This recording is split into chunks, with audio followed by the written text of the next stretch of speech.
Hi Sagittarius! Welcome po sa ating channel at ito ang inyong Daily Gabay Tarot Reading for July 17, 2024. Please be reminded kung nakaresonate kayo, comment down. Kung hindi kayo nakaresonate, ibigay niyo po sa iba kasi general reading po ito.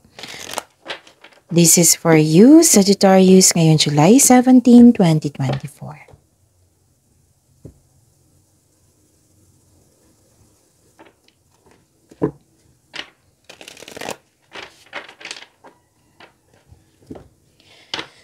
Maraming salamat po sa inyong patuloy na suporta at maraming salamat po sa mga hindi nag-skip ng ads. Gamitin ang reading na ito bilang gabay lamang sa mga hindi pa nag-subscribe. Subscribe na po kayo at click bell notification para malaman nyo na may bago tayong upload. May lumabas dyan sa screen nyo ngayon. Panoorin nyo po at sundin ang instruction.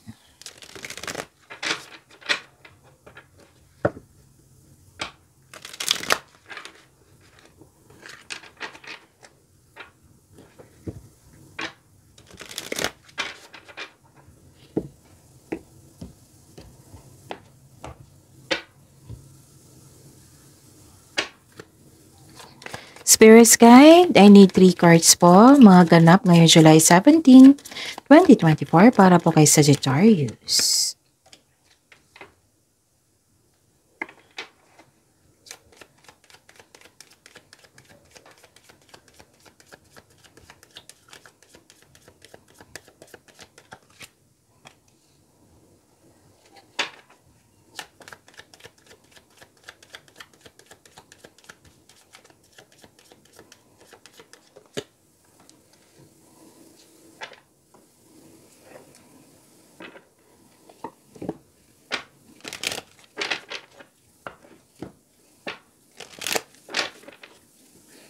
Spirit's Guide, mga mensahe po para kay Sagittarius ngayong July 17, 2024. I need 2 cards po.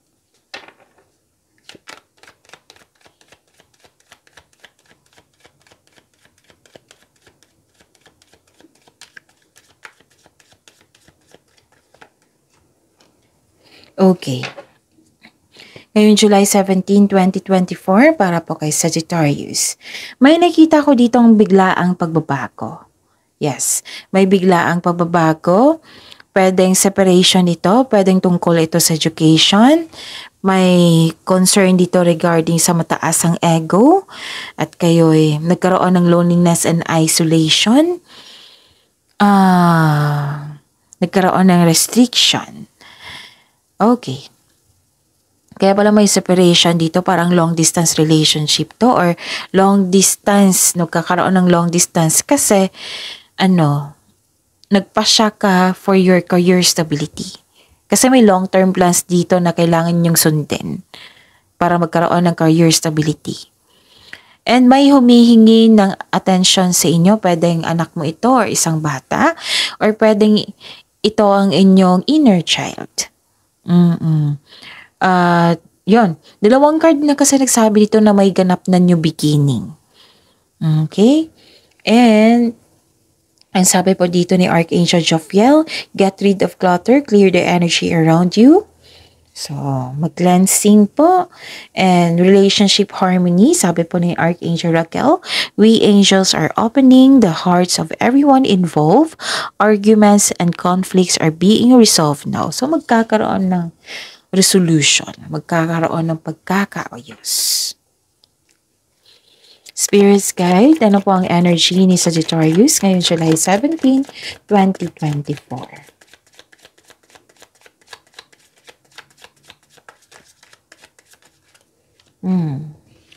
Okay, akala ko dalawa. And the clarification of this card po.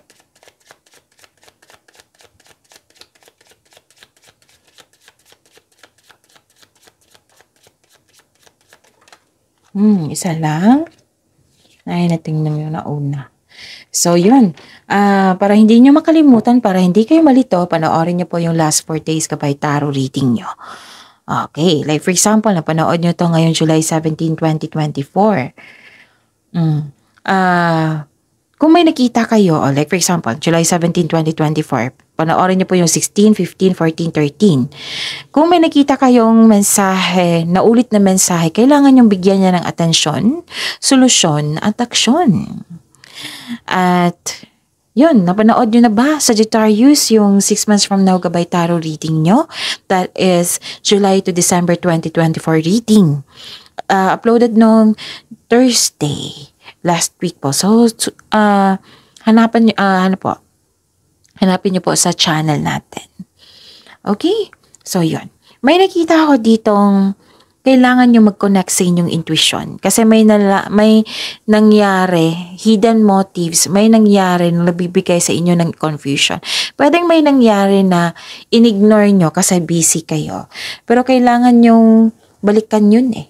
Kasi baka lumaki. Kung like for example, kung problema yun, baka lumaki. Ganon. May nangyari na kailangan nyong bigyan ng atensyon. And some of you nag-overthink dito, nag-overanalyze. So, alam nyo naman yung gagawin ng overthinking na yan, it can steal your happiness and opportunities. Okay? So, yun. What is this? Nakikita ko dito na nagkaroon po ng nag-save ng money, may concern sa utang na hindi nagbayad, pwedeng nag-save kayo para pangbayad sa utang or sa bills. Pwedeng may concern kayo sa isang tao na hindi nagbigay ng time or halaga. Spirits Guide, Career and Money po ni Sagittarius ngayong July 17, 2024.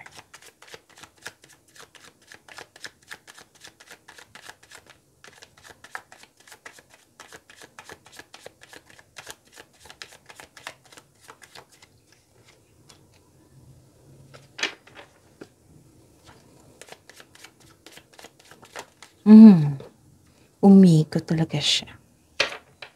So, this is your career and money. Check ko lang ha, para sure. Kasi bago. Okay. May nakita ako ditong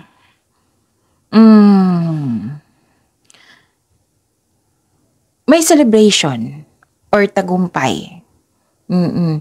Pero ayaw nyo nga-celebrate. Pwedeng napagod kayo sa kaka-overthink. Pwedeng hindi nyo ayaw nyo lang, ganun.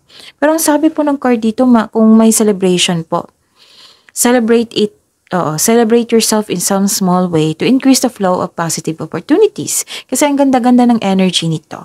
So, you deserve to celebrate your success. Okay? Yon. At, nakita ko dito na nagkaroon ng growth at nagbigay ka ng pasensya. You are very close to see the tangible results of your efforts. So, huwag kayong mag-give up, stay positive, and be grateful. Malapit mo nang maabot ang iyong goals sa buhay. Parating na ang resulta sa inyong sipag at tiyaga. Naghihintay at malapit ka nang mag-harvest. Disappointed ka kasi sa current situation mo ngayon sa trabaho or sa posisyon. Feeling mo dapat lumelevel up ka na. So, this card tells you na parte ito ng proseso. Have faith po, patuloy mo lang yung pagsisipag sa trabaho dahil tsak naman ma-achieve mo yung gusto mong posisyon o kasaganahan sa buhay. So, stay patient. Spirits Guide, Love Life, Self-Love, Partnership, and Romance. I need 2 cards po. So yun, maraming salamat po ha sa patuloy na suporta at maraming salamat po sa mga hindi nag-skip ng ads. May lumabas dyan sa screen nyo ngayon, sa panoorin nyo kung gusto po. Kung gusto nyo yan, so follow instruction. What is this? Okay. May nakita ako ditong, this is your love life, self-love, partnership, and romance. Moving on from challenges. Focus on mind healing instead of suffering. Wow! So, lumalayo ka sa isang taong na nagdulot ng toxic relationship. Lumalayo ka eh. So, focus and have faith. I-release mo yung nararamdaman mo. Palitan mo ng positivity na man-motivate ka ulit. Okay? And what is this? Okay. May nakita rin ako ditong happiness and fulfillment. Wow, after nung nag-decide ka ng umiwas sa toxicity, oo, may happiness and fulfillment ako nakita dito. Para sa mga singles, sobrang saya mo ngayon kasi gusto ka rin ng taong gusto mo. Plus points na yung may love at respect sa iyo. Sa mga may relasyon sa buhay mag-asawa, masaya kayo at satisfied sa buhay at ng pamilya mo ngayon. Meron din dito ang sinasabi na makatanggap kayo ng sustento or sustento para sa anak. So that is your reading. See you tomorrow, Sagittarius. Please like, subscribe, and click bell button for notification para updated po kayo sa daily tarot reading natin. Maraming salamat po.